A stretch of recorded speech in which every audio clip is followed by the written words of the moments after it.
The 3rd century BC. Hannibal the Carthaginian attempts the impossible, crossing the Alps with his mercenary army, elephants and all. His target and nemesis, the Roman Republic.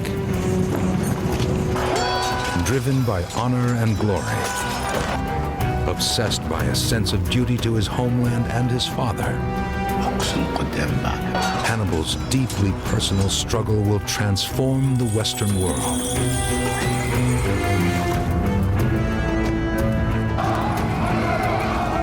An inspirational leader and genius on the battlefield, Hannibal intends to stop the Roman Republic from taking over the Mediterranean. This is the story of Hannibal versus Rome.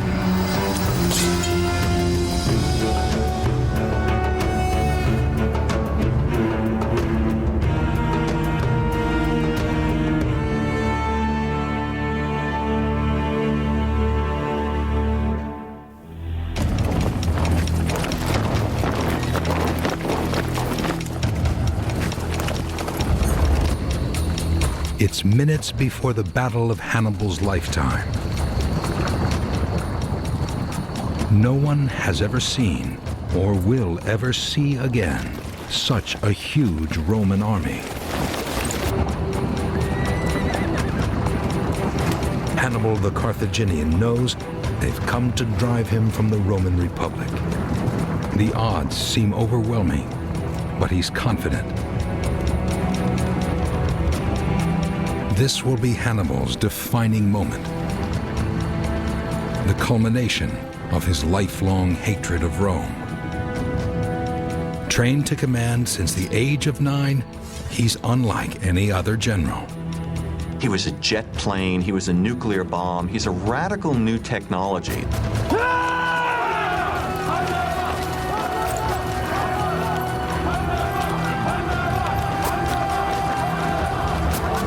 He inspired his men, he controlled them carefully, he led them. He was a military genius.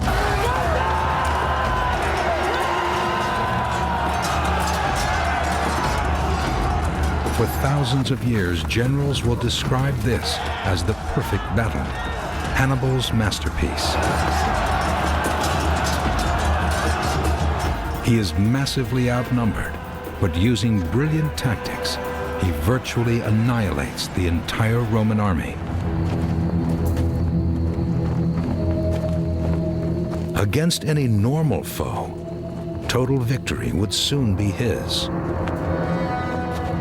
Rome would fall. Hannibal was an avenger. Hannibal was a destroyer. Hannibal made Rome tremble.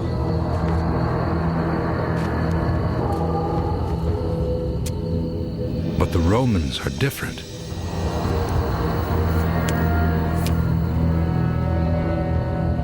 This war is far from over. It will become a fight to the death between two rival civilizations, Rome and Hannibal's North African homeland, Carthage, where his struggle began.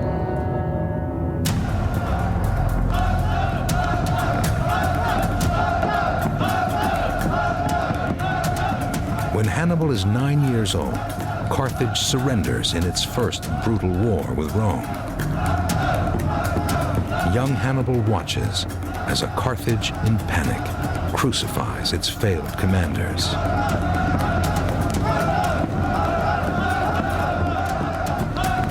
One day, it will be his duty to fight for Carthage. Hannibal is the eldest son of the head of the Barca family. The Barcas are all military men.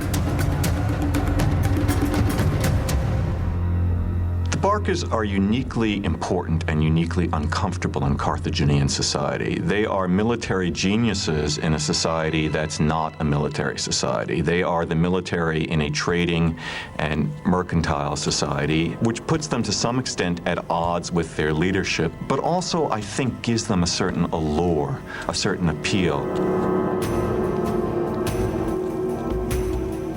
Now the head of the clan, Hannibal's father, returns from the war. Hamilcar Barca is Carthage's greatest general, a dedicated defender of the Carthaginian way of life.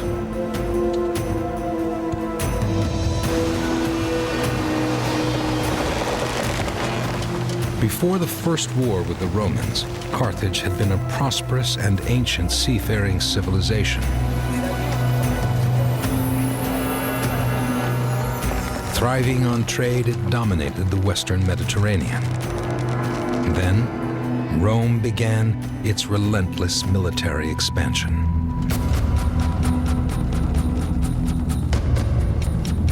First, the Romans conquered mainland Italy.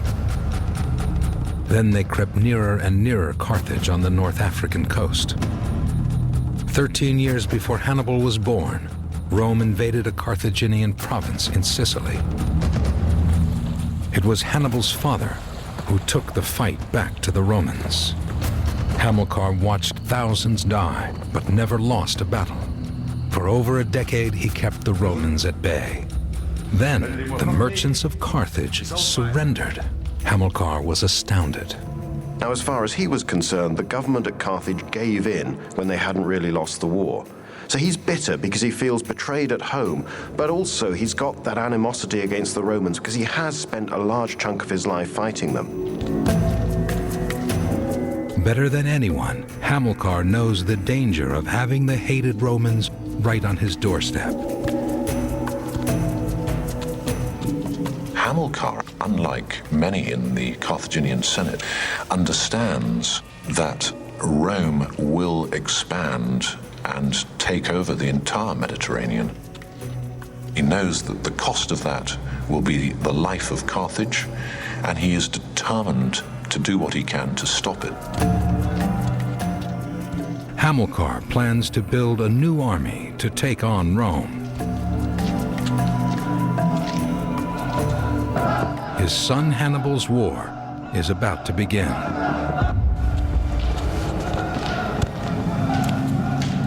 Hamilcar sacrifices to the gods to bless his new mission.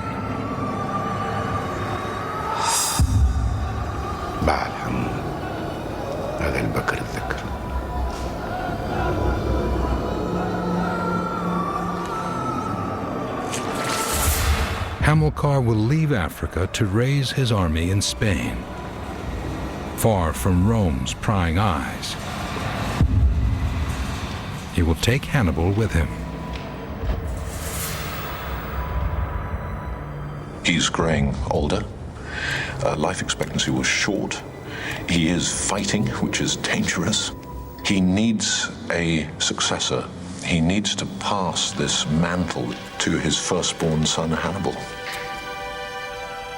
Hamilcar asks his son Hannibal to swear a solemn oath of lifelong enmity to Rome. بعد حمود القربان اللي يديناهولك باش تحقق لنا أيام سعيدة. With this simple oath, Hamilcar inducts Hannibal into the family business, killing Romans. أقسم قدام بعد حمود اللي عمرك ما تعطيشنا بالروما. أقسم أن لا أكون صديق روما. The oath of enmity towards Rome resonated in his mind and in his soul. It became what defined him. At just 9 years of age, his future is set. His whole life will be devoted to war with Rome.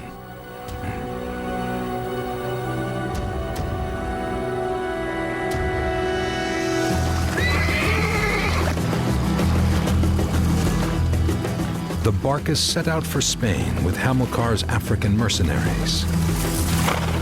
Here, Hamilcar builds the city of New Carthage and forges a new empire. This will be Hannibal's military training ground. He watches as his father uses Spain's riches to create an army. One day, it will be his.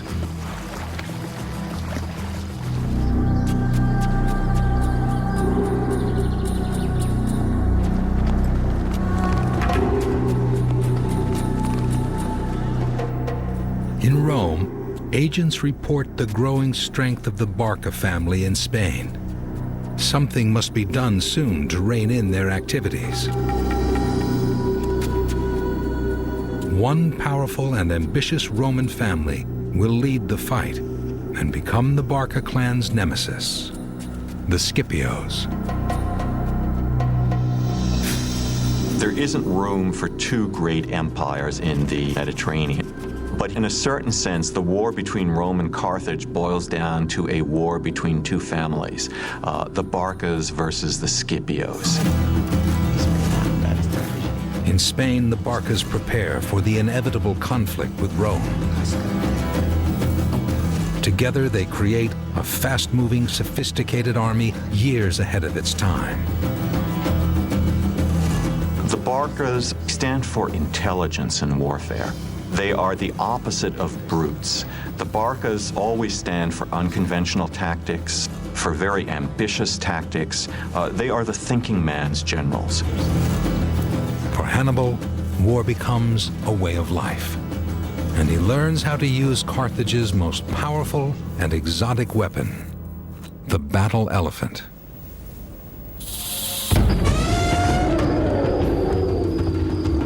Shipped from Central Africa and India, they were part of Carthaginian warfare for centuries. Trained to thunder through enemy lines, they terrified enemy cavalry. But these exotic weapons could be difficult to control and dangerous for both sides. Elephants have their problems. You had to train them very, very hard and over a long period if they were going to be effective. Because obviously, naturally, elephants don't plunge into the middle of a battle with noise, with missiles coming at them, with all these strange colors and sights and everything whirling around. So elephants can get frightened, and if an elephant gets frightened and panics, it'll quite possibly stampede back at your own army.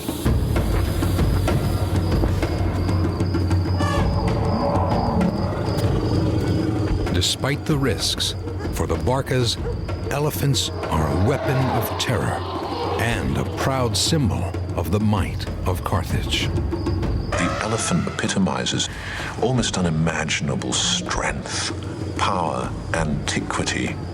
In the Carthaginian mind, the elephant is an extraordinarily potent symbol of what makes us, Carthage, special.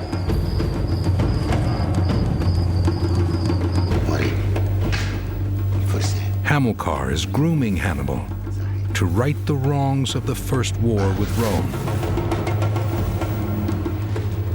But the Spanish training ground is a dangerous place.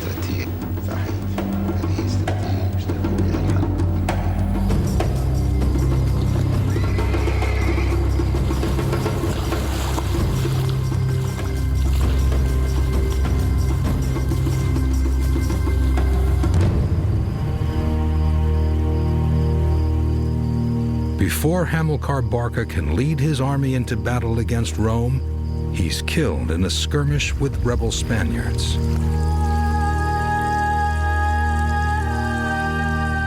Now, it is left to Hannibal to fulfill his father's dream.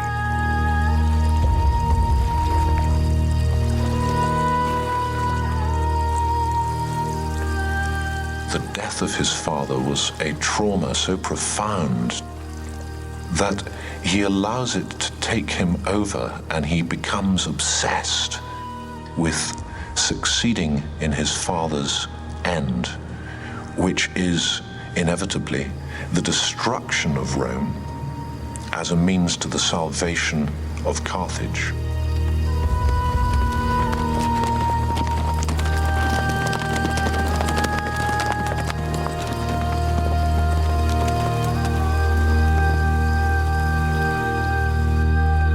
In the coming years, Hannibal dedicates himself to his father's quest. When he comes of age, he takes over the Barca war machine with the determination of one day leading it to Rome.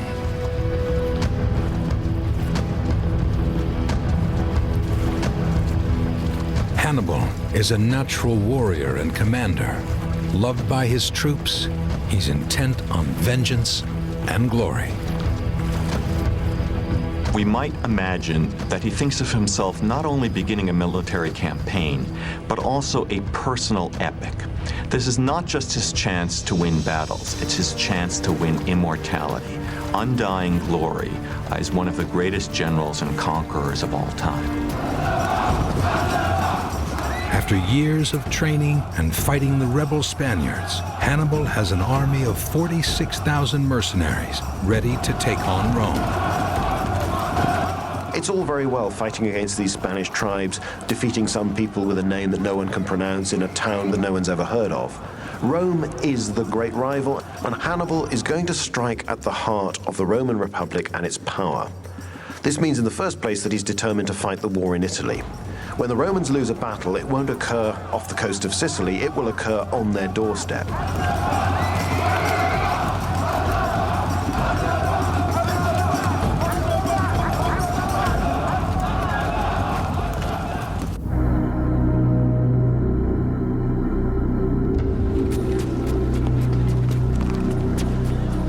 In Rome, Scipio and the Senate grow increasingly alarmed by reports of the army being mustered in Spain by Hannibal.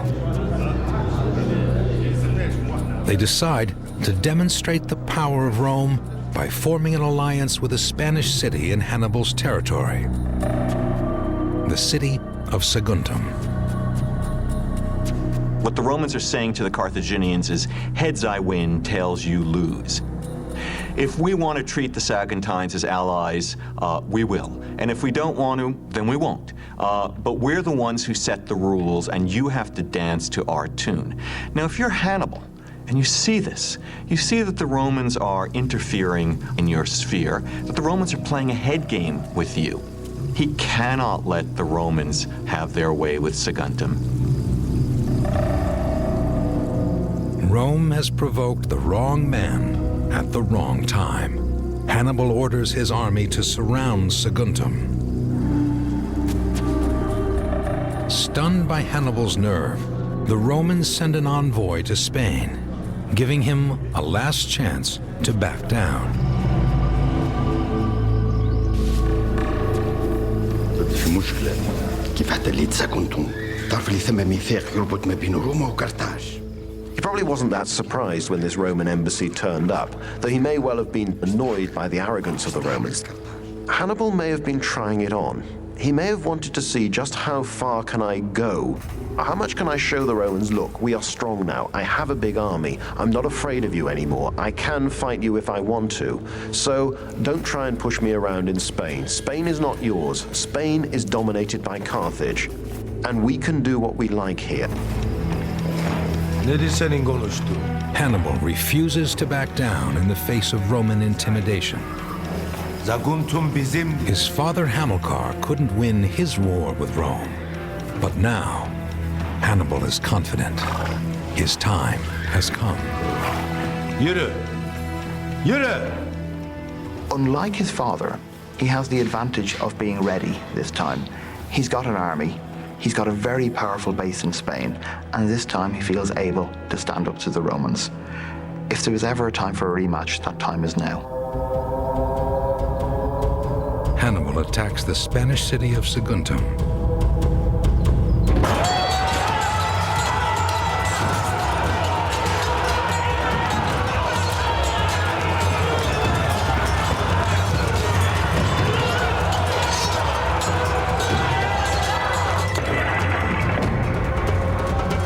The men he's killing aren't Romans, but it doesn't matter.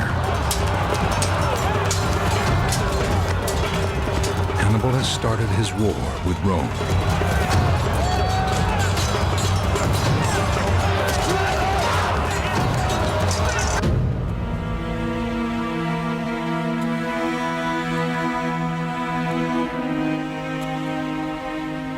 I think it was always his intention to sack Saguntum. Rome could not tolerate and would not tolerate that sort of insult to its sovereignty, to its power, to its status. Hannibal had burnt his boats.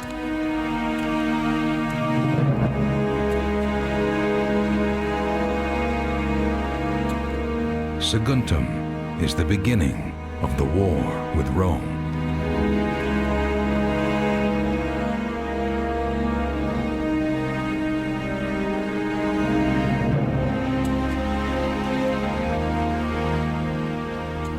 Victory at Saguntum effectively seals Hannibal's fate, because it does mean that a war is going to happen.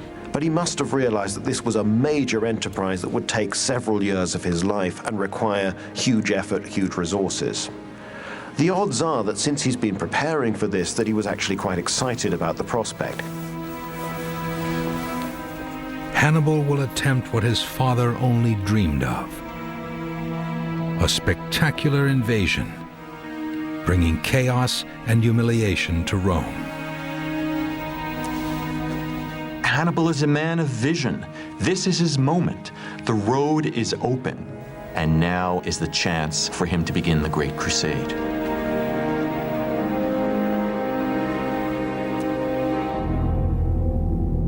Destroying the city of Saguntum was the first step on Hannibal's road to Rome. But to launch an invasion, he needs an official declaration of war from his homeland, Carthage.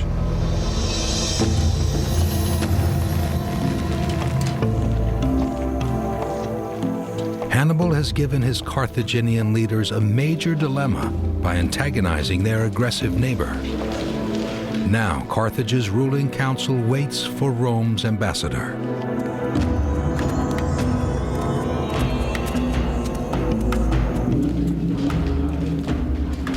The Carthaginians hate Rome, but they fear its power. The Roman ambassador threatens war. The embassy was in a very bullish mood. They were quite willing to offer the Carthaginians war over this. They weren't going to keep negotiating. It was a simple thing. You either stop this, you either give us what we want, or we will fight you again. The Romans demand that Carthage hand Hannibal over. But Hannibal is out of their control. Carthage had created, without meaning to, this huge power in Spain, led by Hannibal, who they didn't really know, who had some kind of mission and purpose in life that they didn't really understand. But this army was not in their payroll. They were not on the books. Should we make peace with Rome after Saguntum? Well, probably. Can we make peace with Rome? No. Oh my goodness. The ambassador delivers an ultimatum: Hannibal or war. The Carthaginians look at him and say, you choose, because to some extent they don't believe what they say matters. They believe this is a charade. They think the Romans are determined on war, and the Romans are going to push Carthage into war no matter what. The Mediterranean isn't big enough for both of them. And now it's official. This is war.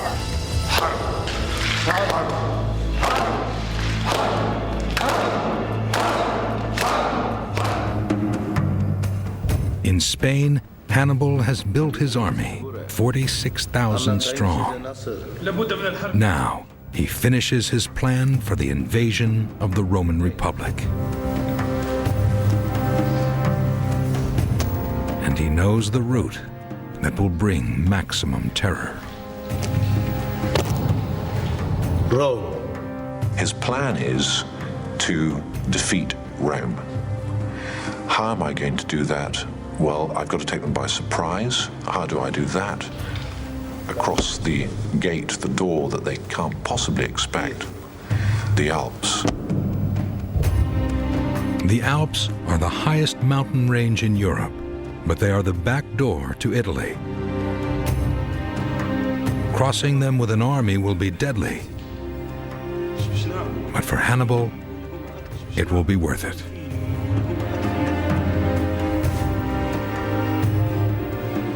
We must imagine that he wants to cross the Alps because they're there, because nobody has ever done this before, because this alone will win him a place in the history books. Hannibal plans to take his battle elephants with him over the mountains, making his surprise attack more devastating, but the journey more difficult. It's worth speculating that one of the reasons that Hannibal was so insistent on taking elephants with him was that he could say to his men, look, if the elephants can do it, you can do it. And if we can bring these elephants to Italy, elephants of all things to take over the Alps of all places, then we can do anything.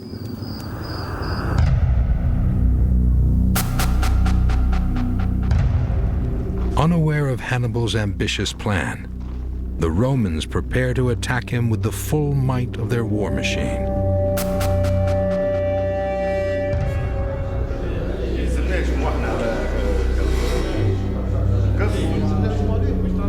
The Senate chooses Scipio as their commander to send against Hannibal.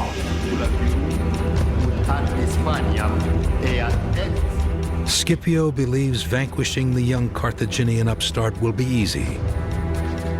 Rome can draw on massive manpower from its republic. Scipio directs. He will take his army to Spain and crush Hannibal before he can threaten Rome. Rome is going right from the beginning for a direct solution to the problem. We will win this war by the quickest, simplest route. We will go to the heart of the enemy's strength, and we will beat them there and force them to give in. Now, Hannibal has decided to do exactly the same thing. He's going to Italy and he's going to Rome with his army. But the Romans, from their plans, quite clearly had no inkling that this was what he was going to do. His men gather supplies of footwear and winter clothing. They need masses of provisions for the march.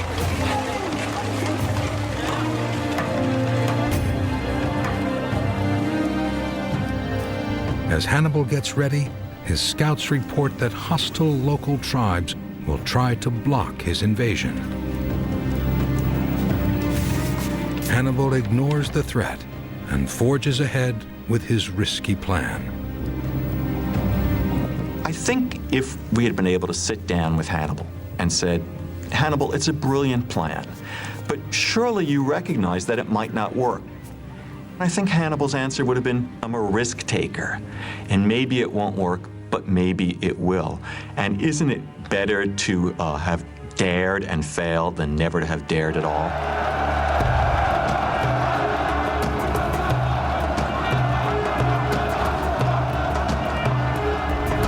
Hannibal leaves Spain in the spring of 218 BC. He and his massive army make rapid progress, fighting their way through the Pyrenees and across southern France. In just 4 months, they reach the Alps.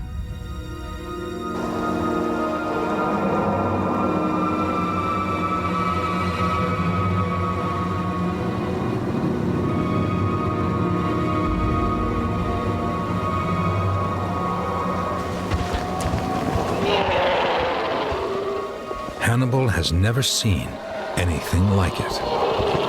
Beyond these mountains lies the object of his lifelong obsession, Rome.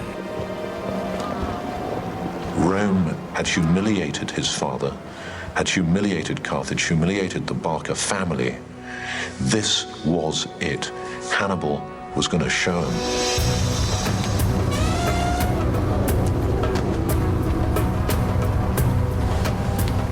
Dwarfed by the highest mountain range in Europe, Hannibal enters the Alpine foothills in late October.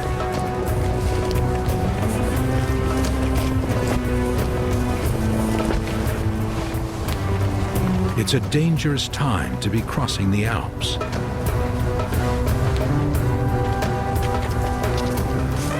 Blizzards and avalanches can make the crossing impossible. But Hannibal is determined to surprise the Romans, and he won't wait until spring.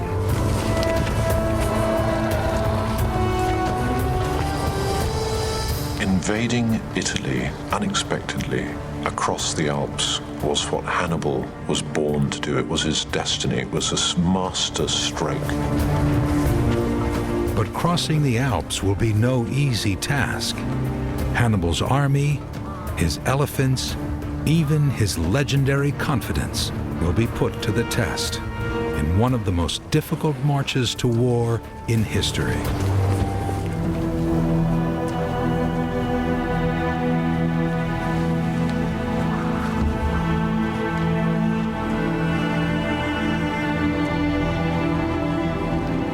higher Hannibal climbs into the mountains, the more treacherous the conditions become.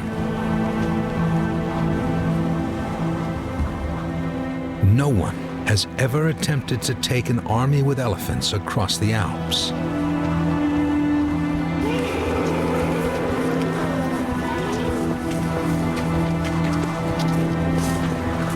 Hannibal is an invader in a hostile and dangerous land. These people were going into the unknown, and so as it got colder, as the wind blasted them, as elephants, huge elephants, plummeted to their death in deaths into these ravines, as people got frostbite and their toes hurt and everything hurt and their bellies grumbled, morale must have been the greatest difficulty the army faced.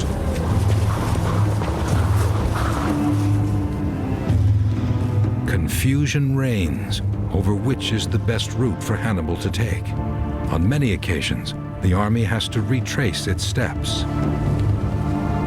Hannibal hires tribes of Alpine Gauls to lead the way. Hannibal could never have crossed the Alps if he had not gotten intelligence from the Gauls of where the appropriate pass was. But Hannibal is successful with some of the Gauls, getting them on his side, and not successful with others.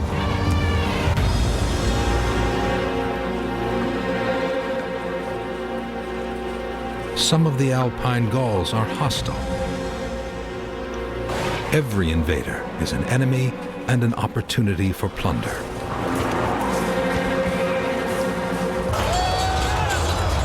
For days, hostile Gauls strike Hannibal's lines, killing men and animals and stealing supplies. Hannibal fights skirmish after skirmish, urging his men to keep fighting. Despite heavy casualties, he moves on quickly. Nothing will stop his attack.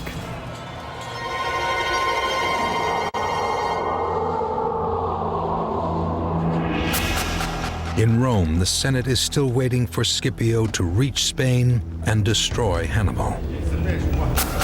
But events are not unfolding as they hoped. En route to Spain, Scipio learns that Hannibal's army has passed the other way, heading east towards Italy. Desperate for the glory of being the first to fight the Carthaginian, Scipio ignores the Senate's orders and races home. If Hannibal makes it into Italy, Scipio will be waiting. Hannibal continues his march.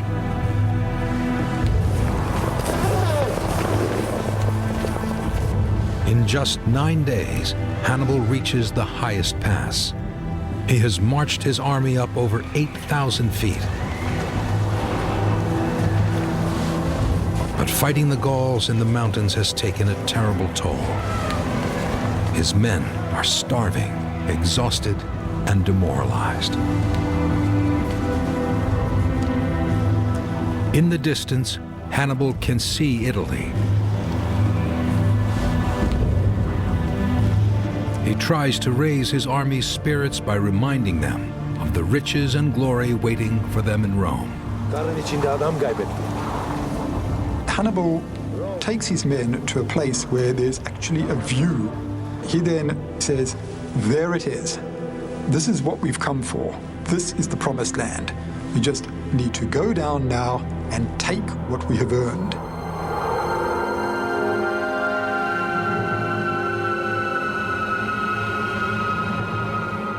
But that night, the first heavy snows start to fall.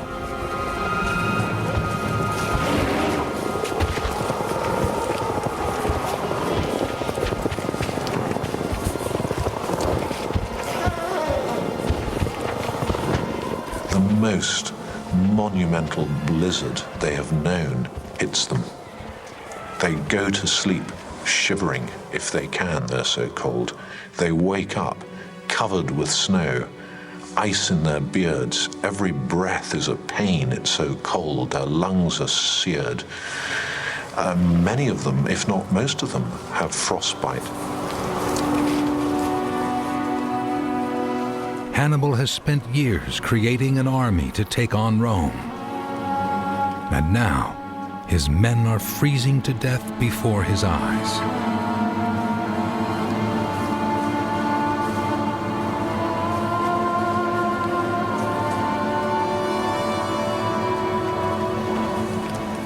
It is only his strength of character that keeps them going.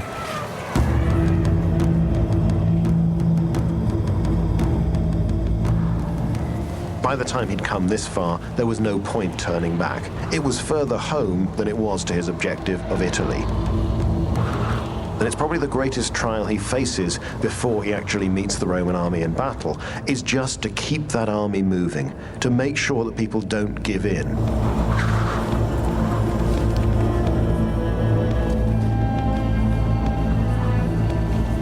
As conditions get worse, more and more men succumb to the cold.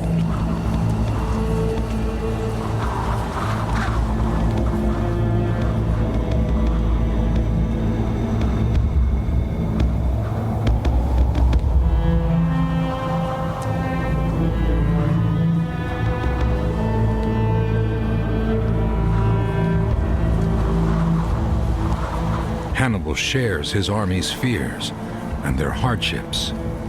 Their aim is to attack Rome, but first, they must stay alive.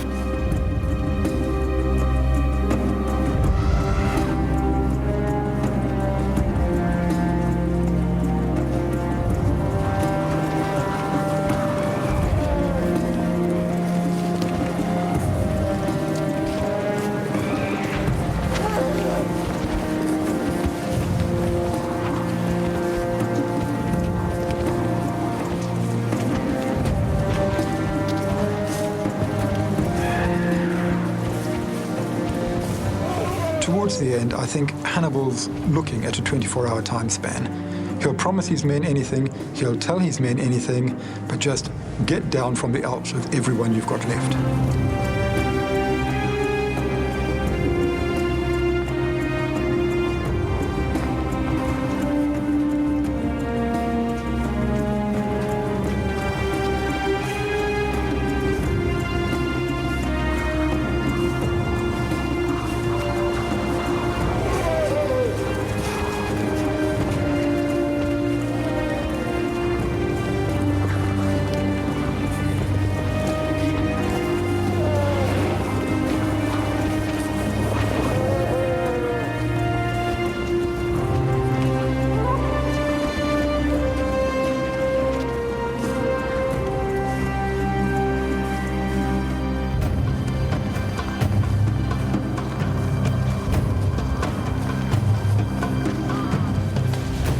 Bedraggled, hungry, and depleted, Hannibal's army finally arrives in northern Italy. Hannibal's achievement in getting his army across the Alps proves his great leadership and determination. That he brought elephants with him launches him into legend.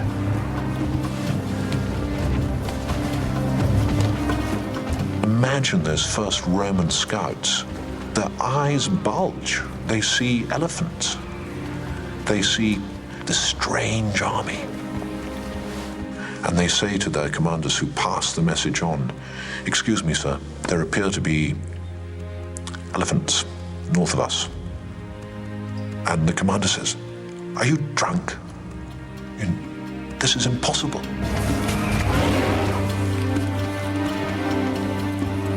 46,000 of Hannibal's men entered the Alps. Now, only 26,000 remain. But these warriors are tough and battle-hardened. The army he took into Italy, they may have been tired, they may have been exhausted, they may have been frostbitten, but they were damn good. They'd survived a 1,000-mile trek. They'd fought tribes so many times getting to Italy. They'd crossed the highest mountains in Europe. If ever there was an army worthy and capable of taking Rome, this was it. But Hannibal's army has been cut nearly in half. War on Roman soil is imminent. But the outcome of such a bold and daring invasion is yet to be seen.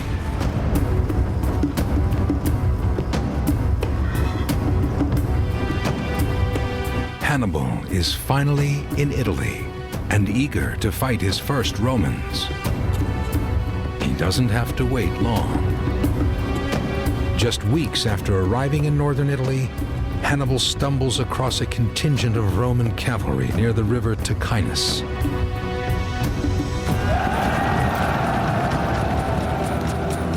The Romans are led by Scipio.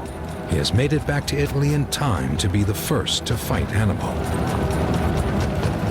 If Scipio can meet and beat Hannibal now, then Scipio's going to get the glory for it. So he wants a quick victory. He is not afraid of the Carthaginians. Hannibal is also confident. He knows and trusts this army that he's been fighting with for such a long time.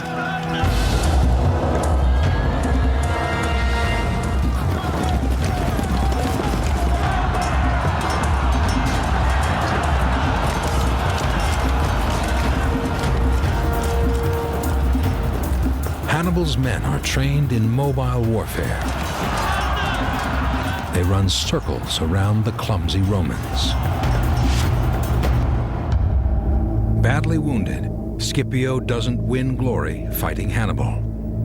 But one day, his son, Scipio the Younger, will face the same adversary. I think young Scipio would have looked back at the Battle of Ticinus as a wake-up call. It was also a first chance for him to get a taste of Hannibal's tactics. This is his first taste of the legend.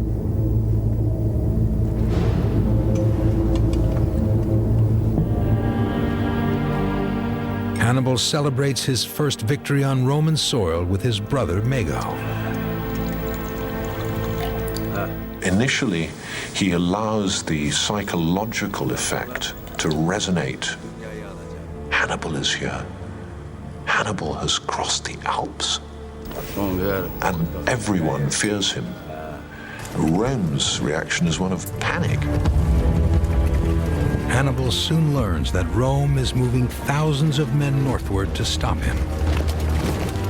Rome can call on over 250,000 troops from its allies in the Republic. Hannibal has just 26,000 men. His army is now much smaller than it had been when it started out, so he needs extra troops. He can't afford to take on Roman armies where he's so severely outnumbered. Hannibal plans to use his victories to win over Rome's allies.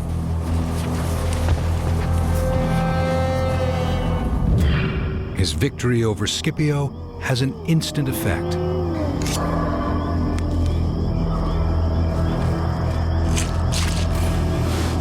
In Scipio's camp, local Gauls slit the throats of Roman soldiers.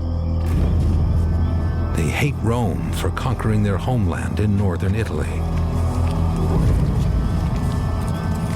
After Ticinus, they decide to escape from their Roman overlords and join Hannibal's army. In Hannibal, they see a man capable of taking on the Romans and winning. Hannibal has been in Italy less than a month, and the Roman Republic is already fracturing. The north, made up of small city-states, is now his. Bolstered by his new allies, Hannibal marches south, destroying Roman legions and terrorizing those states that stay loyal to Rome. If Hannibal can break the Roman alliance, Rome will lose its manpower and fall.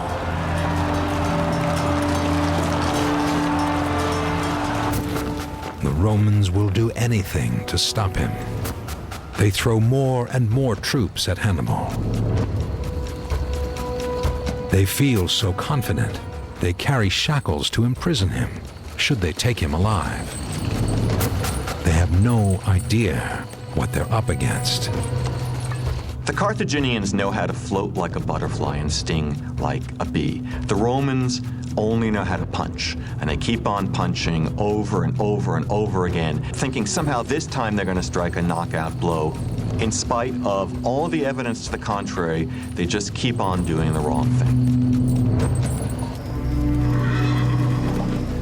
But it's not all good news for Hannibal. His battle elephants are dying, and they've hardly been used. The elephants are probably the most overrated part of Hannibal's army. We always talk about them, and what people tend to forget is they died. Hannibal brings them all the way from Spain, through southern France, over the Alps, and then they all die.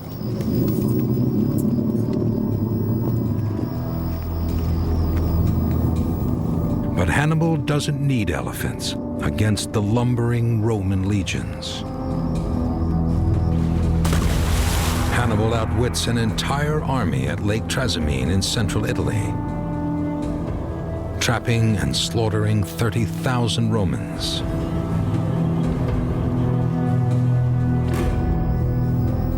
The pressure on Rome is beginning to build up. Tens of thousands of Romans and Italians have died since Hannibal arrived, and he's proven to them that he can do things with his army that they can't dream of. But he probably knows that he needs something bigger. He will have to deliver a knockout blow.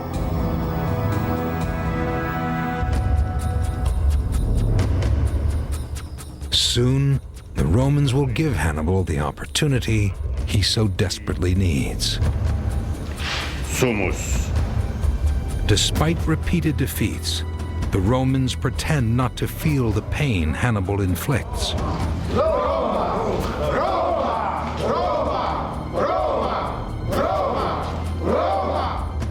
Instead, the Senate decides to call up the largest army in Rome's history to try to put an end to Hannibal once and for all. Tens of thousands of Roman troops have fought Hannibal since he crossed the Alps, and no one has come close to beating him. Now, the largest army the Roman Republic would ever assemble stands poised to take on the Carthaginian.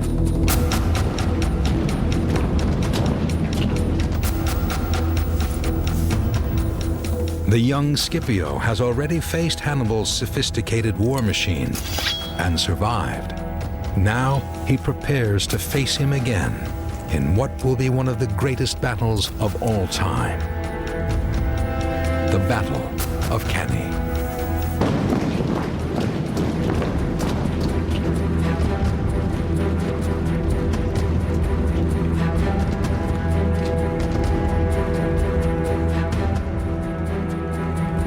The Romans watched in amazement as Hannibal attempted to isolate Rome from its allies. Now, in the summer of 216 BC, Hannibal seizes a vital Roman supply store at Cannae and blocks the route to the grain fields in the south. Goaded and threatened by hunger, the Romans march out to crush him.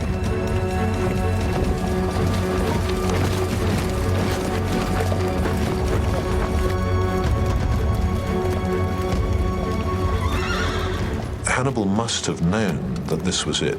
This was Rome's big attempt to exterminate him. And they thought they could do it, as they always had done, by sheer weight of numbers.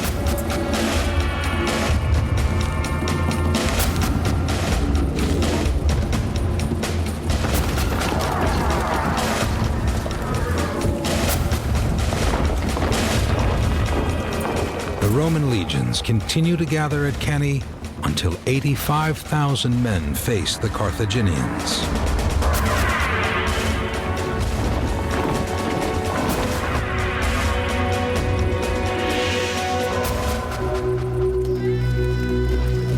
The night before the battle, Hannibal's camp is tense. His men are anxious to hear how Hannibal imagines winning against such a huge army.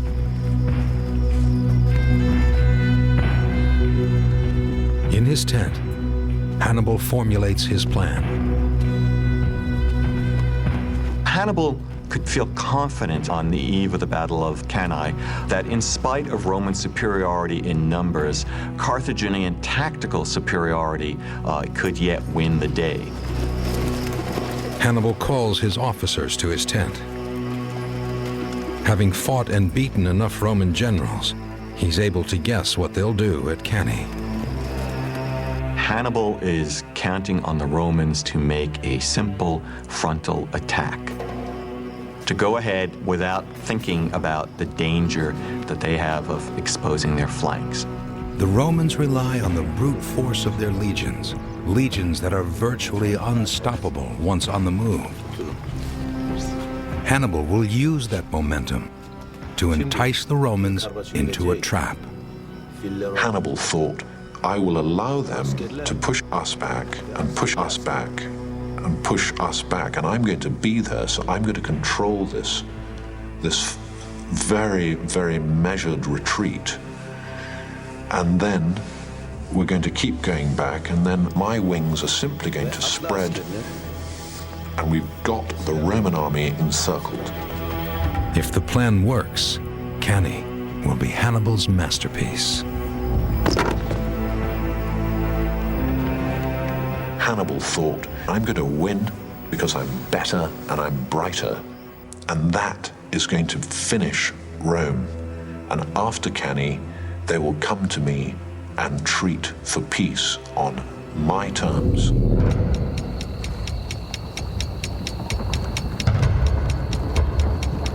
The next morning, the Roman army marches onto the battlefield.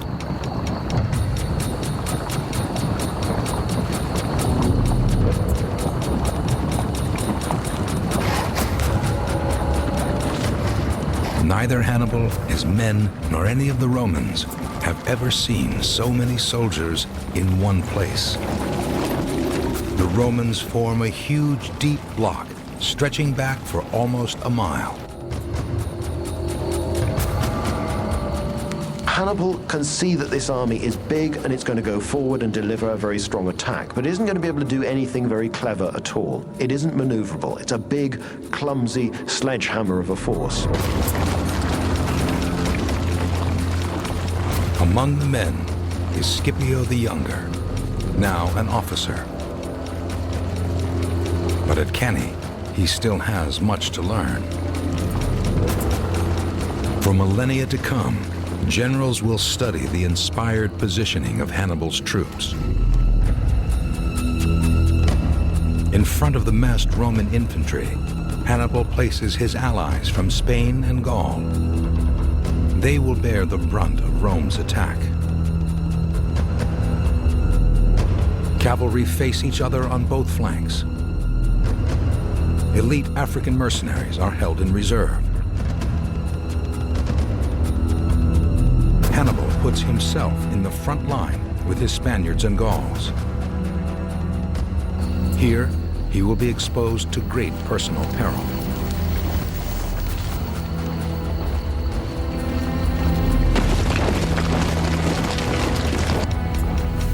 Hannibal is, par excellence, the leader by example. Here is a Barca. Here is Hamilcar's heir. Does he sit on a white or a black horse on a bluff, looking down on his army fighting at Cannae? No. Hannibal is there in the center of his center, fighting at huge risk, clearly, to himself, like the most common of his private soldiers. Facing the full force of Rome's greatest army, Hannibal leads his men forward to meet them.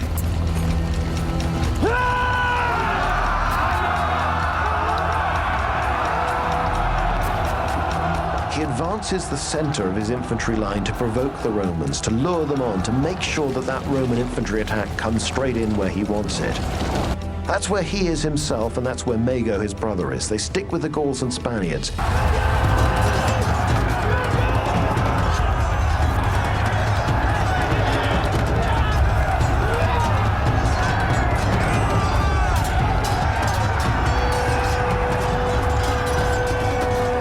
Hannibal and his Gauls and Spaniards fight to keep formation. Their instinct should be to flee, and yet Hannibal stands there with them, steadying them, stiffening their resolve, ensuring that they don't flee. Instead, they backpedal very slowly, sucking the Romans into a trap. The Romans surge forward.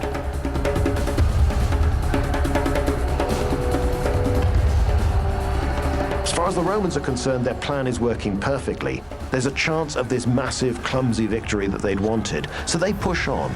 But in doing this, they've lost what little order they had. It's like the crowd spilling out of a big football match. Thousands and thousands of people, tens of thousands of people, crammed together in a very small space. The Romans are playing straight into Hannibal's hands. His plan is working.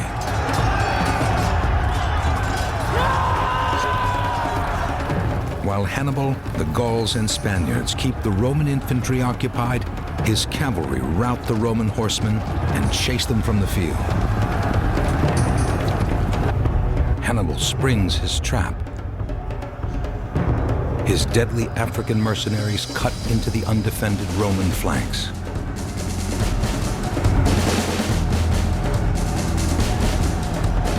They're suddenly facing foes that are coming from different directions. They can't organize a proper fighting line to face them. Everything is chaos. Momentum from the Roman attack goes completely. The crowd has stopped, but most men in it don't know what's happening at all. Hannibal's cavalry returns to complete the encirclement of the Roman infantry.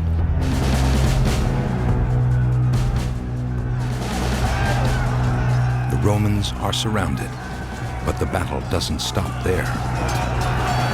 Those tens of thousands of Romans have to be killed, and they have to be killed by hand. It's a case of a long, steady, prolonged slaughter, fought very brutally, face to face, toe to toe, eye to eye.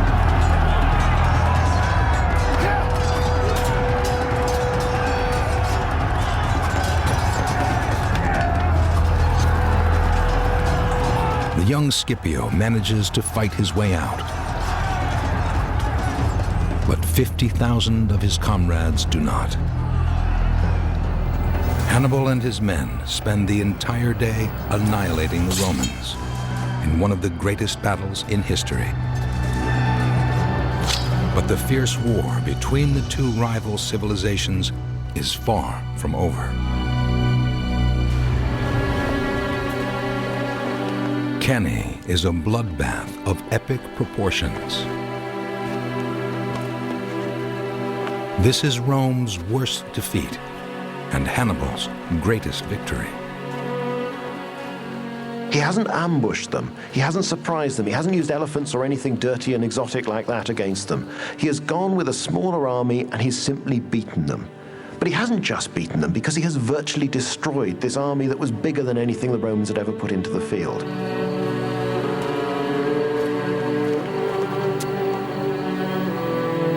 Hannibal collects the rings of dead aristocrats from among the 50,000 mutilated Roman corpses.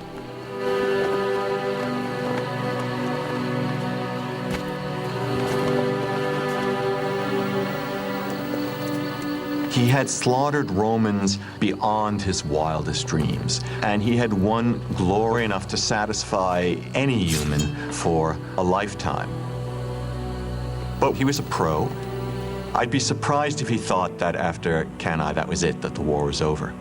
Though naturally he would have paused for a moment to say, wow.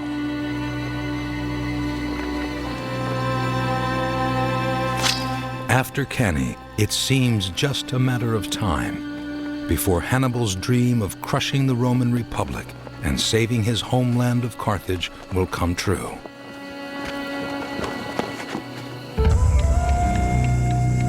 In Rome, the effect of the carnage will be felt for decades. Hannibal's army has killed 50,000 Romans. The male lines of countless families are wiped out. Everyone fears the name Hannibal. After Cannae, the Romans are very scared of Hannibal. After Cannae, Romans can imagine their city being destroyed, defeated, and the Republic ending. In Rome, they wait for Hannibal to attack their city.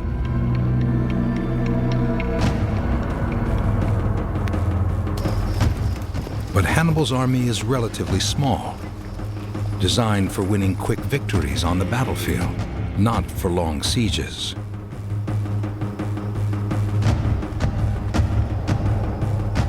problem was manpower. You cannot besiege a city unless you outnumber it significantly, at least 3 to 1. That's the usual rule of thumb. Hannibal needs more men. Mago. Hannibal sends his brother Mago to Carthage to demand reinforcements. With him, he sends the rings taken from the dead at Cannae as proof of his power.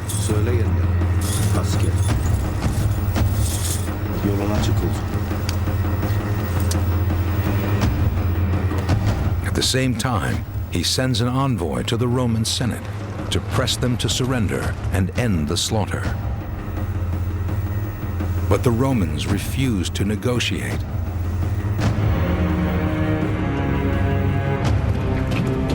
They expel his envoy from the city without even meeting him. For Rome, there is too much at stake. If they made peace with the Carthaginians, their entire confederacy would fall apart. That has to be what they thought was at stake. The Roman Republic derived its power and military might from its allied city-states. After the slaughter at Cannae, many of these allies in the south defect to Hannibal. If Rome shows any weakness now, more will abandon the Republic. As Hannibal waits for more allies to join him, he also eagerly expects reinforcements from Carthage. Hannibal expects Carthage to scent the opportunity that he can see, that Rome is in a bad way. It won't take too much more. If we keep on pushing, Rome will crumble, Rome will fall. So Hannibal expects Carthage to back him up to the hilt.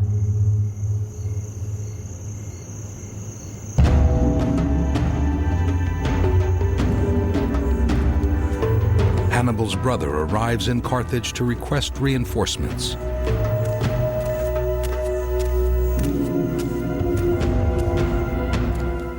With a direct message from the battlefield at Cannae.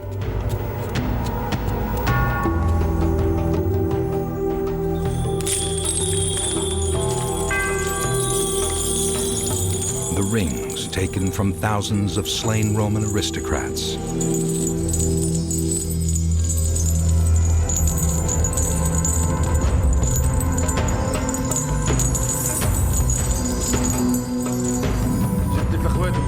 Mago tells the council that Hannibal is on the verge of victory and needs reinforcements.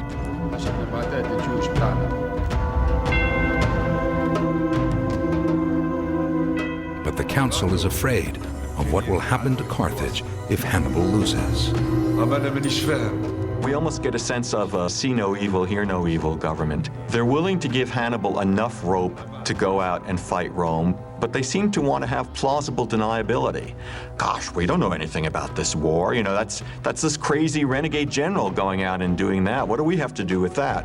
And by the same token, their attitude towards Hannibal seems to be, if you can do it on the cheap, that's fine. But we've got other fish to fry. It's your baby and it's your problem.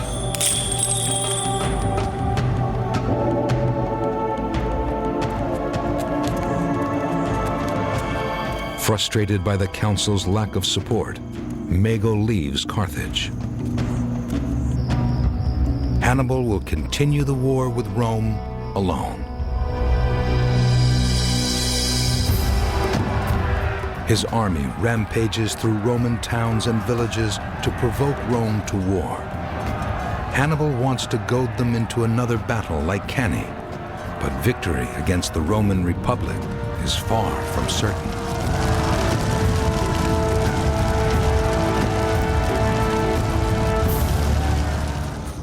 In the hills near the blood-soaked fields of Cannae, a hard, new Roman state of mind is emerging, epitomized by Scipio.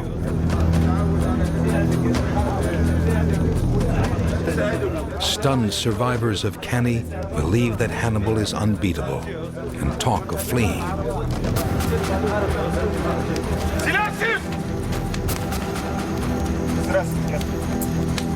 Scipio demands they stay strong.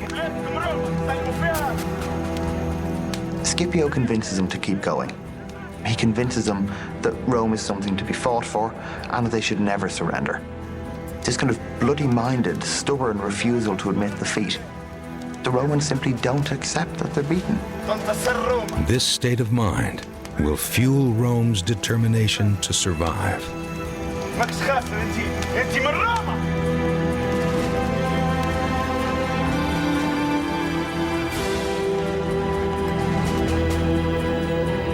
There is no other state in the ancient world that could have endured those defeats and kept on fighting. Anyone else would have given in at this point.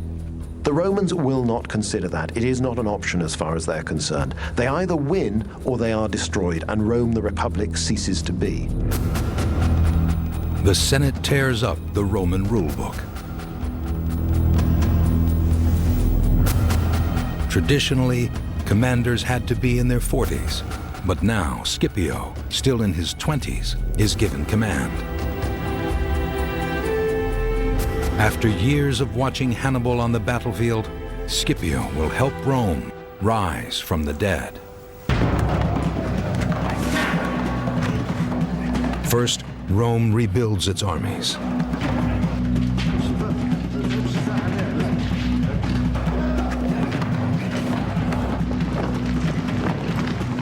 The old rules on who could join the army are relaxed. Boys are enlisted into the legions. Slaves are promised freedom if they sign up. Criminals and debtors are promised amnesty. The war tax is increased.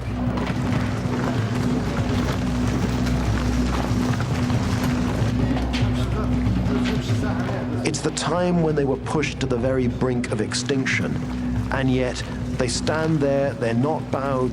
It's not just the aristocratic leaders who want to keep on fighting. Roman citizens are willing to keep serving in the army. They'll keep on fighting. They feel it is their duty to the state. They feel they have a stake in what's happening, and that the fate of the Republic is something that is worth fighting and dying for.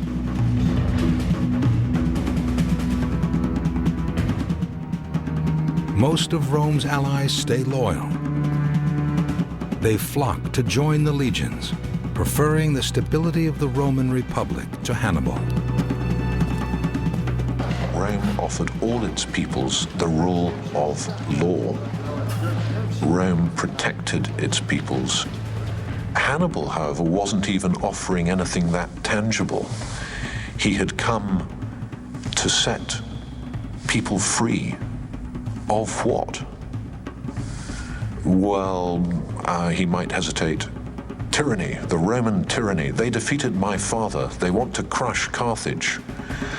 Well, frankly, I'm not terribly sure where Carthage is. It's some way from here, and, can I just get on with my life, please?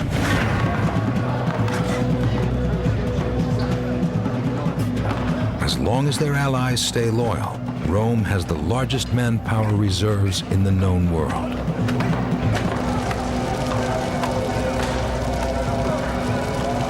But no matter how many fields Hannibal's men torch or how many towns they pillage, the Romans will not be drawn into another Cannae.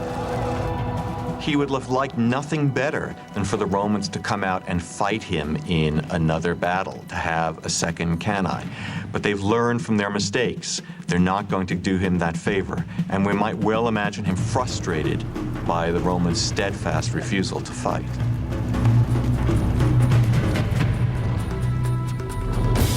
The Romans form a new plan to evict Hannibal. First, Scipio will destroy Hannibal's power base in Spain. Then he'll invade Carthage itself. Hannibal will be forced to return to Africa. In Spain, Scipio will try to transform the lumbering Roman legions to prove he is a great general. Scipio is a peculiar combination of enmity towards Hannibal, obsession with Hannibal, and admiration for Hannibal. He seems to understand very early on that the only way to beat Hannibal is to play Hannibal's game, to fight like Hannibal.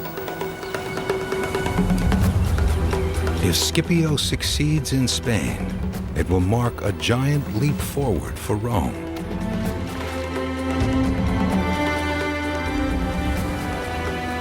It was only in the struggle to defeat Hannibal that Rome developed those strengths that allowed her to grow into world dominion. And Hannibal was the cause of all that. So in attempting to destroy Rome, paradoxically, he gave it birth. While Scipio is in Spain, Roman legions in Italy take back city after city from Hannibal.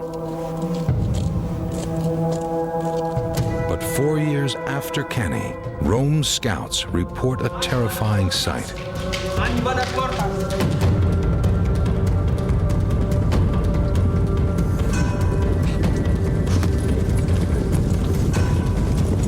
Hannibal is still determined to bring about Rome's downfall.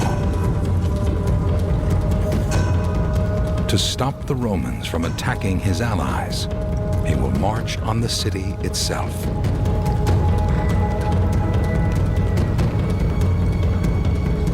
Hannibal is at the gates of Rome. Rome is the epicenter of Hannibal's loathing, the heart of the republic that threatens to destroy Carthage. The Roman reaction to Hannibal finally marching on their city is not what he expects. And this time, they are ready.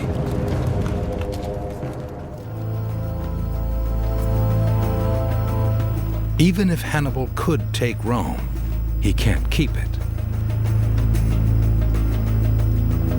Now, Hannibal learns that fresh legions are marching to meet him. He will have to retreat from the city. The Roman system is too strong. He realizes Rome is far more than a city. Rome is a state of mind.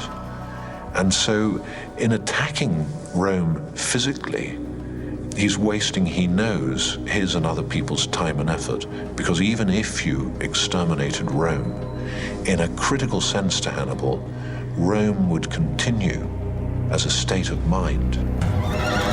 Hannibal continues his fight for 9 long years. Then, a delegation from Carthage arrives at Hannibal's camp with devastating news.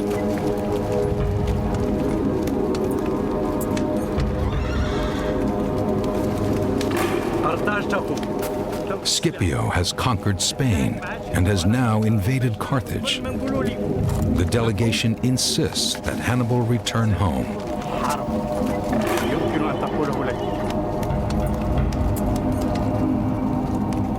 Hannibal could say, "No, Carthage, you're on your own. You've left me on my own.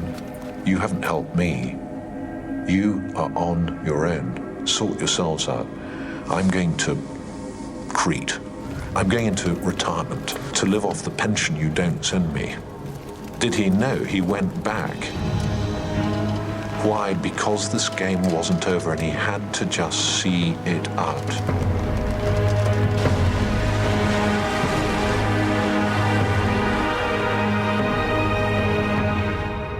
Hannibal leaves Italy and returns to North Africa in 202 BC.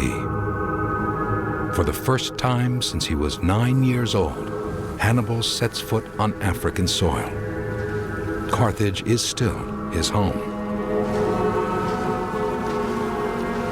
It must have been extraordinary for Hannibal to return to Africa for the first time since he was 9 years old.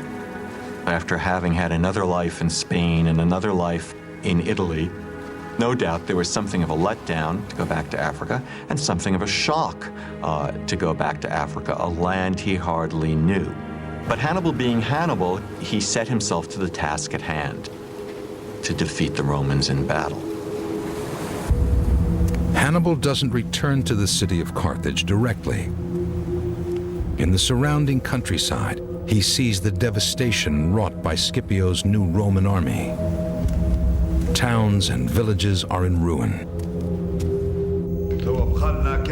Fearing the Romans will destroy the city itself, the Carthaginian council is on the brink of surrendering to Scipio. But with the return of Hannibal, they change their minds.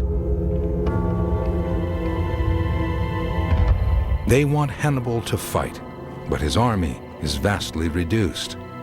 The council underestimates the fight against the Romans. He sees these people who vacillated throughout the war now changing their mind, being on the brink of despair at one point, and then suddenly being buoyed up with confidence that he must realize is not entirely well placed because he doesn't have the same resources he used to. His army is a shadow of what it used to be. So Hannibal is not impressed with the Carthaginian government. Hannibal knows his army isn't ready to take on Scipio. But his loyalty still lies with Carthage. For the first time in his career, Hannibal will be fighting on someone else's terms. Ultimately, Hannibal's honor was going to rise or fall on his ability to do damage to Rome. And so he really has no choice but to continue the war and to support the very government that had not supported him. It's the only game in town, and so he's going to have to play it whether he likes it or not.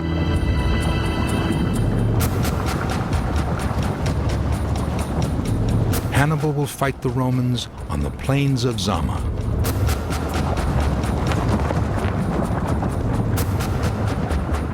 He will have a fresh supply of battle elephants. But this time, he'll be facing a new kind of Roman army, led by Scipio.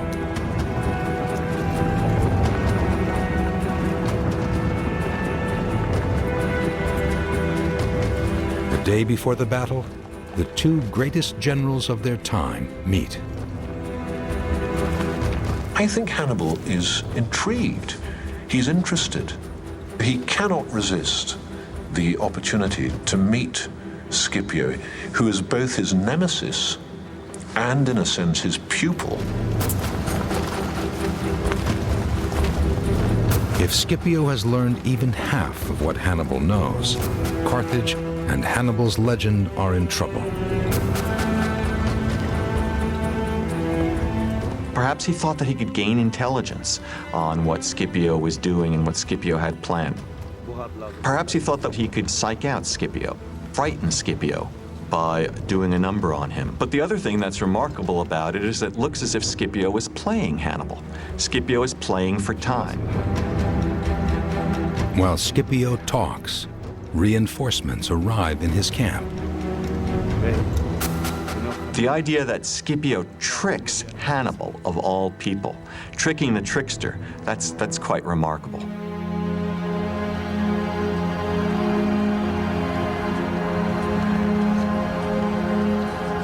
At Zama, Hannibal witnesses how sophisticated the Roman army has become. Scipio has mastered Hannibal's art of war. He even renders Hannibal's battle elephants obsolete. When the elephants charge, Scipio orders his men to split into lanes, so they thunder harmlessly by.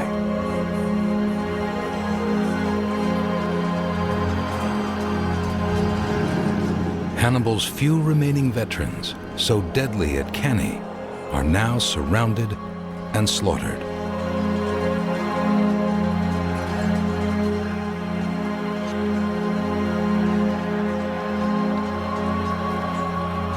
At Zama, Scipio beat Hannibal at his own game, and I think that must have been a very bitter moment for Hannibal. The Romans are out Hannibaling Hannibal.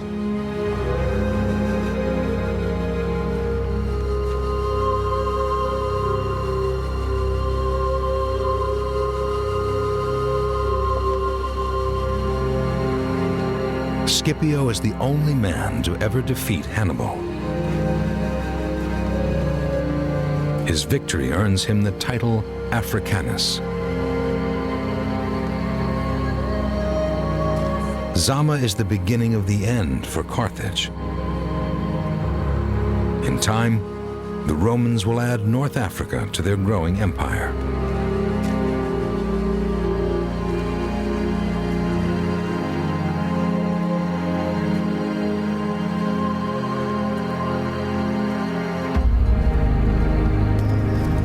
But Hannibal's war with Rome is far from over. In the coming decades, it will become even more personal, and Hannibal will never betray his lifelong oath.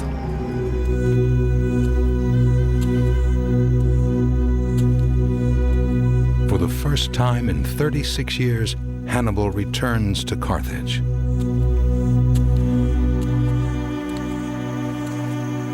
His battle with Rome will never end, but without an army, Carthage's only hope is to accept Scipio's peace terms and live to fight another day.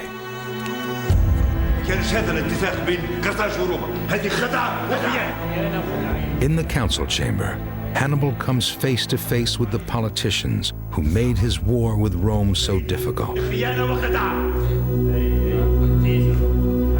Now they want to reject Scipio's terms. After the Battle of Zama, we could forgive Hannibal asking himself who's worse, the Carthaginians or the Romans. I think he knew that the Carthaginian home government was hopeless. It would never have given him the kind of support that the Roman home government gave their generals. And yet, as a Carthaginian, he simply had to play the game with the hand he was dealt, and that's the hand he was dealt.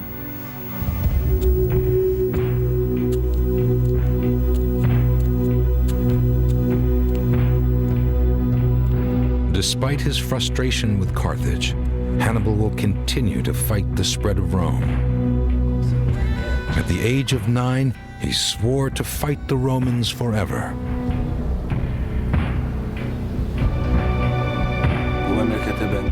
And he will never abandon his oath.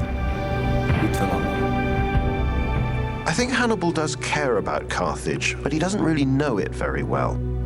And it's quite probable that all the way through, he'd been fighting for an ideal Carthage, an illusion, a fantasy that just existed in his head, that was a creation of the stories his father had told him, the things he'd read, all that he'd learned whilst he was growing up in Spain, not seeing this place. So he'd fought, and he struggled, and he was beaten for an illusion. Hannibal's disillusionment is soon followed by a great betrayal. He's given his whole life for Carthage. He's destroyed Carthage's greatest enemies in the field several times. He's come home to protect Carthage. And what gratitude does he get for it? He gets betrayed by his own people. His own people are willing to hand him over to the Romans.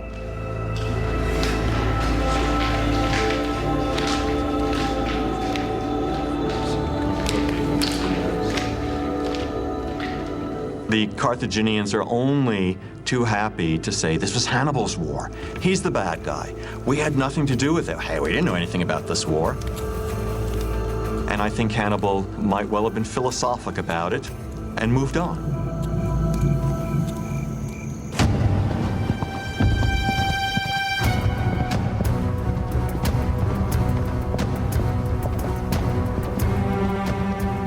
Betrayed by his homeland, Hannibal flees Africa.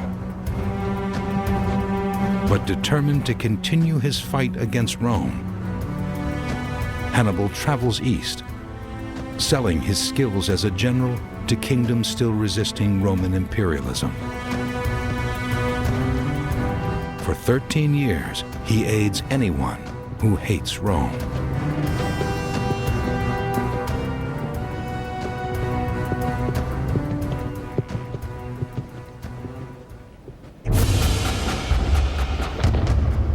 Roman rage for Hannibal still burns white hot. The memory of what Hannibal did to them at Cannae is an open wound. You have a whole generation of children now growing up whose fathers were killed at Cannae by Hannibal. Not the odd father, every father. In the Senate, various people start to talk about the outrage that this man is still alive and still free. And so they start to hunt him down. The Romans send assassins to find Hannibal.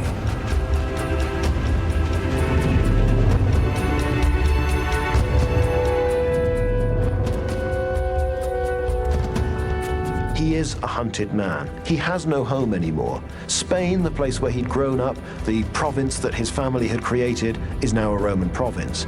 Carthage has gone. He can't go back there. The people there, the aristocracy, hate him and have chased him out. So he has no home. As far as we know, he had no family by this point.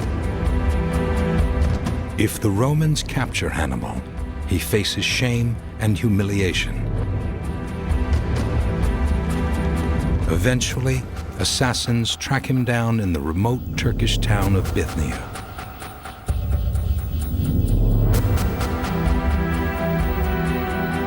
Hannibal prepares to make his last stand.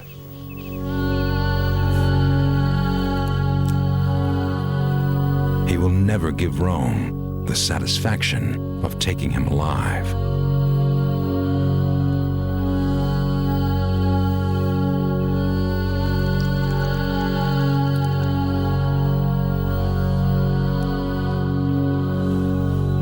In one final gesture of defiance, Hannibal takes poison and ends his own life.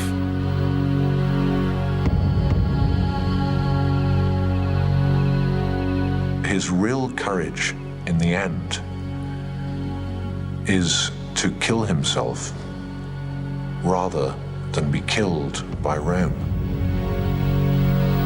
50 years after Hannibal's death, Scipio's grandson returns to Carthage. His Roman army burns Carthage to the ground, wiping Rome's greatest rival from the map forever.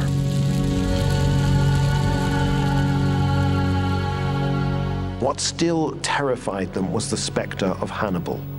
And in the end, that was why they destroyed Carthage. They didn't usually destroy competing civilizations. They usually absorbed them, and they were very good at that. But Carthage had scared them too much. And Carthage had scared them mainly in the person of Hannibal.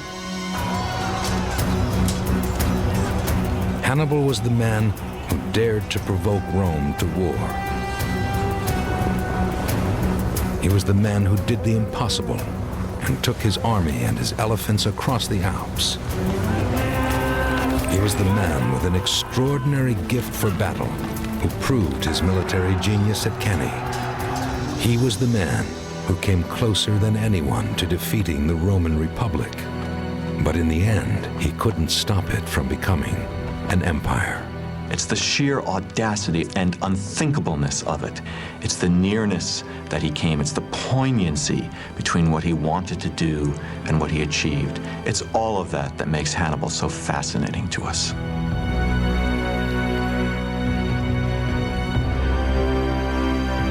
Hannibal's incredible odyssey was over. But his impact would be felt throughout the world for thousands of years to come.